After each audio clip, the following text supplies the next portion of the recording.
Hi everybody, I'm Bill Sanders and this is Watch Art Sci, the art and science of watch collection.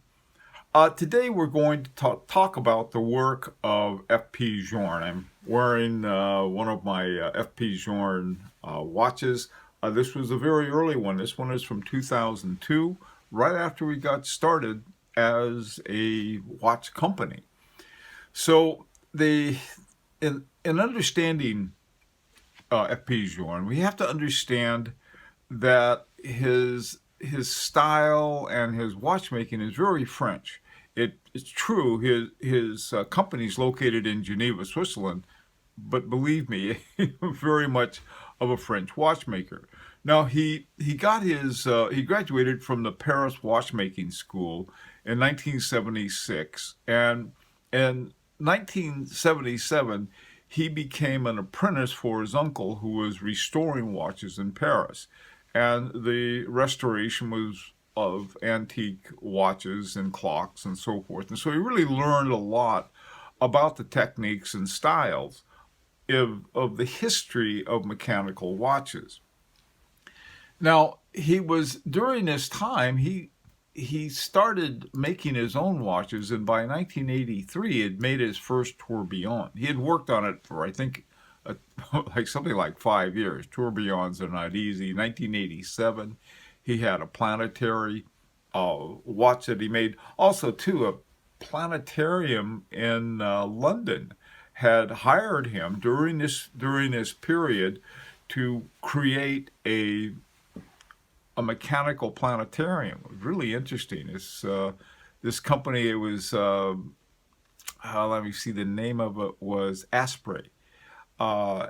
Asprey in London had, and he created this incredible thing for them. So even early on, this was in like the late 70s and then through the 80s, he was doing this. All right, now I think one of the most important things in understanding F.P. Journe and the Frenchness of it,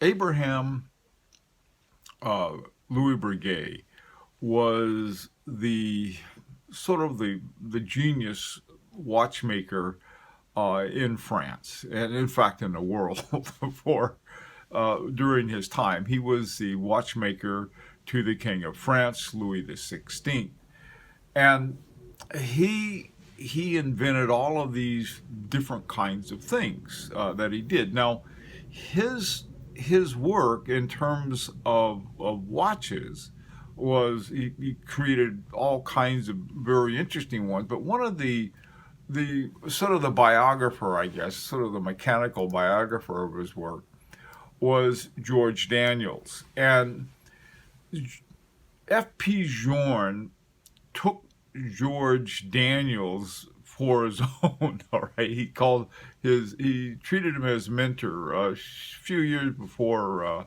Daniels died in London, F.P. Journe threw a big party for him, and he presented him with a watch, and on one of the bridges it had F.P. to George Daniels, my mentor, 2010. Well, George Daniels was a mentor to one watchmaker, and that's Roger Smith. And I think that F.P. Journe considered him sort of the channeler to Breguet. Okay, so this, I think, is his connection to Daniels was more because of this incredible book, several books, as a matter of fact, that Daniels had written. But the most important one for F.P. Journe was called The Art of Brigade. And there was another book that's much more well-known, a watchmaker's guide, or I forget the name of it, that Daniels did. Daniels did a number of really excellent books on watchmaking. But the one that attracted F.P. Journe both to Daniels' book and to George Daniels was The Art of Brigade. All right. He started his company, actually got off the ground, was in 1999. Now he opened up a shop a couple of years ahead of time with with a company that he was making movements for other watch companies. And he got tired of that. He talked about pearls before swine. I won't go into that, nor the companies that he made them for. But he launched it, and his the first watch that he had was really this incredible watch. It was both a combination of tourbillon and a remontoir d'égalité.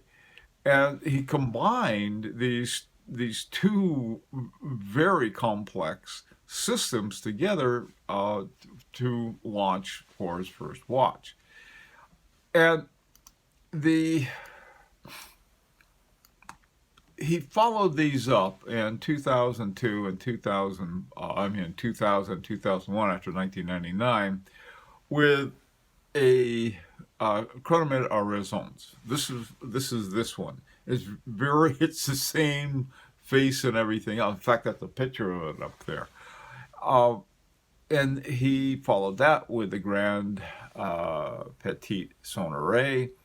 And then he made his first automatic movement called the Octet. And what he wanted that he had a pretty good size movement in the Octet, but he wanted to have enough room in it so that he could make a whole line of Octet watches, which is really interesting.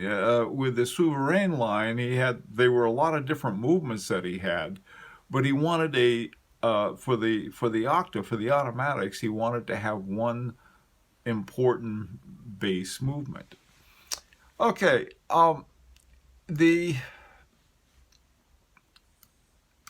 in 2001, something else happened that was really interesting. Now, remember, he was just getting started, and he started in 1999, and he sold a few watches, not that many, but enough. But by that time, he had been recognized, he had won honors and so forth, just by the work that he had done, not through F.P. Journe, but through himself as an individual, not as a company. And 2001, Harry Winston came along. Now, Harry Winston wasn't a big name in watchmaking, but it was a big name, period. And this was in the jewelry business. And so what Harry Winston wanted to do, he wanted to start this series called Opus. And each one of the Opus watches was supposed to have some incredibly interesting movement. And they did this over the years. And the first one that he chose was F.P. Journe and the chronometre à resonance. And the resonance watch is important because it was the only person I think that actually done a watch with it was Breguet. And we'll get to that, more on that later. But what he was doing here, he combined the shape of the Harry Winston, which has those three old paddle-like things at the bottom and the top. They're supposed to represent the archway going into Harry Winston's on Fifth Avenue. And so the watch was really a combination of the two. And he didn't make a lot of these, but boy, I tell you, they were some watches. The one with all the diamonds in it, that's one of these on the inside. It's certainly not on the outside. It's one of these on the outside of the case, but that one has lots of diamonds, so it's a little different. Okay, the next thing that he did, it was sort of interesting. He purchased a resonance clock that was done by Auntie Changy. Okay, and Changy was another French watchmaker, and he was also a watchmaker to the king, along with Breguet. Now, after the French Revolution, they started chopping people's heads off. Now, if you were a watchmaker to the king, that was a good thing while the king was king. But when they started lobbing heads off during the period called the Terror, Breguet skipped town and he went up to Switzerland, and Changy went to jail, and that was because of so the time he got out of jail, he was in pretty bad shape. In fact, he sold his business to Breguet. Now Breguet sort of came back and started making watches for Napoleon, and so he got back in, and unfortunately, Change died pretty much in pretty bad shape. But during the period when he was making watches before the French Revolution, he was the guy who first made a resonance clock. And so what happened was that F.P. Journe bought that clock and put it in his manufacturing business in Geneva. Anyway, just a side there. But what it shows is that the thing that's unique about F.P. Journe is that F.P. Journe doesn't take simple things. He takes the classics. He is sort of like a painter who is learning how to paint from the masters and learning from them. Now, again, they were long gone, and so he had to do it through books and and also the actual clocks and watches that he could get his hands on. All right. Now, beginning in 2002, F.P. Journe started cleaning house at the Grand Prix d'Horlogerie de Genève. In 2002, he won a special jury prize for the Octet Perpetual Calendar. In 2003, he won the Men's Award for the Octa Lune. In 2004, he won. Now, this is a big deal. It's called the Aiguille d'Or, which is like the grand prize for his Tuberon Souverain. In 2005, he won the men's watch for the Chronomètre Souverain. I have that watch, and I should have it now. Okay, I sent it into F.P. Journe for servicing, and their American Service Center is in Miami, and Hurricane Irma came, and so they didn't blow my watch away, but they sure blew the schedule away. So I'm not going to get it until the end of next month. But this is one of the Grand Prix winners I have by him, and it's a wonderful watch. In 2006, again they won the grand prize. Now the grand prize is huge. It's a big deal. Art of Brigade has more Grand Prix awards than anybody else, but they have never won the Aiguille d'Or ever. Maybe this year. Okay. Then, so that was in 2006. They won it a second time for the Sonnerie Souverain. 2008, they won it again, the grand prize for the Cinnagraph Souverain. All right, that's 3 times. No other watch company has won it that many times. A number of them have won it twice. I know that both Patek Philippe and Vacheron Constantin has won it twice. I think there's probably some other ones too, but no one's ever won it 3 times. And then finally in 2010, he won the award for the Grand Complication with the Chronomètre Raisons, which is this one, which is sort of interesting. He won the Watch of the Year with this watch in Japan back in 2002 or 3, way back when it first came out. And then what he did, this is sort of a quick funny story. People were using this, myself included, as like a GMT. Okay, there are 2 clocks here and 2 dials, and they're within the watch. There are 2 other watches, and they run in resonance with one another, and the resonance keeps everything exactly the same, and it works. Believe me. I look at this thing.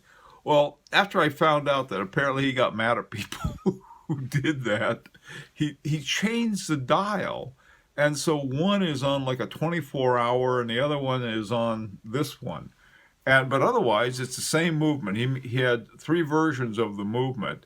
This has got the first one. The second one, they simply had a gold bases and bridges. And the third one, they changed the face, but not the movement. And this is the one on the third one. So anyhow, this is further. I mean, it's like almost like a Picasso or something. You're getting a watch, and you're not just getting a watch; you're getting an FP Journe. Uh, George Daniels' watch the other day sold for $4 million. This is really incredible watchmaking they have. Okay, the the next watch, it wasn't the next one he made, but it was in the line that we have, is called the Elegant. And the Elegant was made for women, and they didn't have a watch, and they didn't like the mechanical watches. So he didn't want to make a typical uh, quartz watch, and so he made a remarkable quartz watch. He found a battery; it would last a long time, like 50 years, something like that. And he added a little rotor to it so that when the rotor stopped, the watch would stop, and but not completely. It would still be enough juice just to keep what the time was, without moving anything, which takes almost no battery use.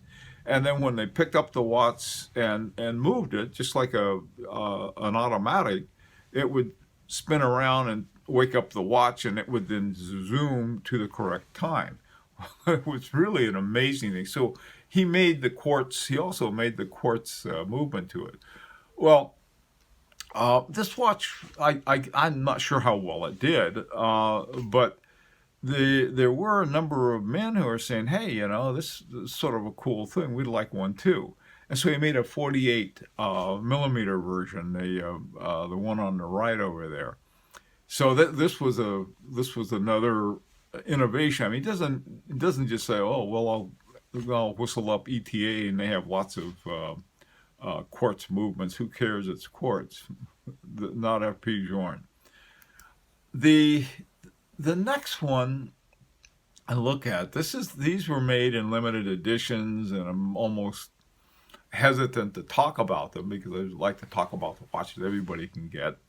But it is so interesting. It's called the Vagabonds, and it's got these little flip overs, and if you watch it, it's just amazing to watch that thing work. You see these little numbers flipping for the time and the date, and it's it's they made them in limited editions though. Finally, I want to take a look at the sports watch. Now here, with somebody like FP Journe, you don't expect a sports watch. There was a runner who was a big FP Journe fan, and he wanted something lighter, and so FP Journe made him one out of aluminum, and the guy just loved it. It was just what he needed. It was so light, though. I mean, some of the reviewers who picked him up said they didn't feel real because they were so light. And what happened was that a number of people had some kind of bad skin reactions to aluminum. I don't know what it is. I know my wife is very sensitive skin, but I don't. So you can put anything on there. And so he started making them in titanium, but he kept the aluminum movement in them. And he had two models. One was called the Octet, which was simply a pretty simple one. It was just an octa, which means automatic. And it had the titanium case that was rubberized. It was titanium alloy. And you could either get it with a rubber strap or you could get it with a titanium strap or bracelet that it was infused with rubber. Same thing with the Cinnagraph Sport. Now, the Cinnagraph was, to me, more of a true sports watch because it had included a chronograph along with it.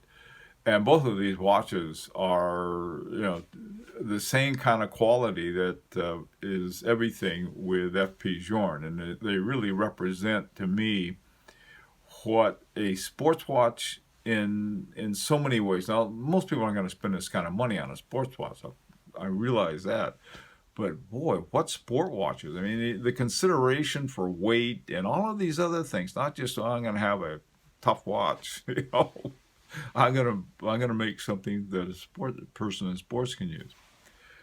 Now, I have tried in a very, very limited amount of time and space to explain something about FP Journe, and To me, he's one of the most interesting watchmakers alive today, and I consider him like an artist, a contemporary, a Picasso, or uh, Rembrandt. I guess it's a little too before my time, but it's a very interesting kind of thing. I think other Kari Lanen and oh, who else? A bunch of names I can't pronounce, but these watch companies that have the name of the watchmaker and he does most of the work, these are very special, and I think that some companies like Patek Philippe and A. Long and so on, these companies have excellent watchmakers, but they're not identified. We don't know who the watchmakers are. I have got a Patek. I have no idea who did it. Now, a lot of really good ones like Dufour, he's known as a watchmaker. Same thing with Roger Smith. Roger Smith only makes like 10 or 11 watches a year. He's very much like his mentor, George Daniels. He was the same way. And uh, so we have these people with us. And I think that for a watch collectors, I think we ought to think, at least to some level, like art collectors. We have not as an investment, but something, boy, there's something about them that's special. And I think F.P. Journe it epitomizes that. Okay, well, I love to hear your opinions as always, and this is an invitation to subscribe if you like.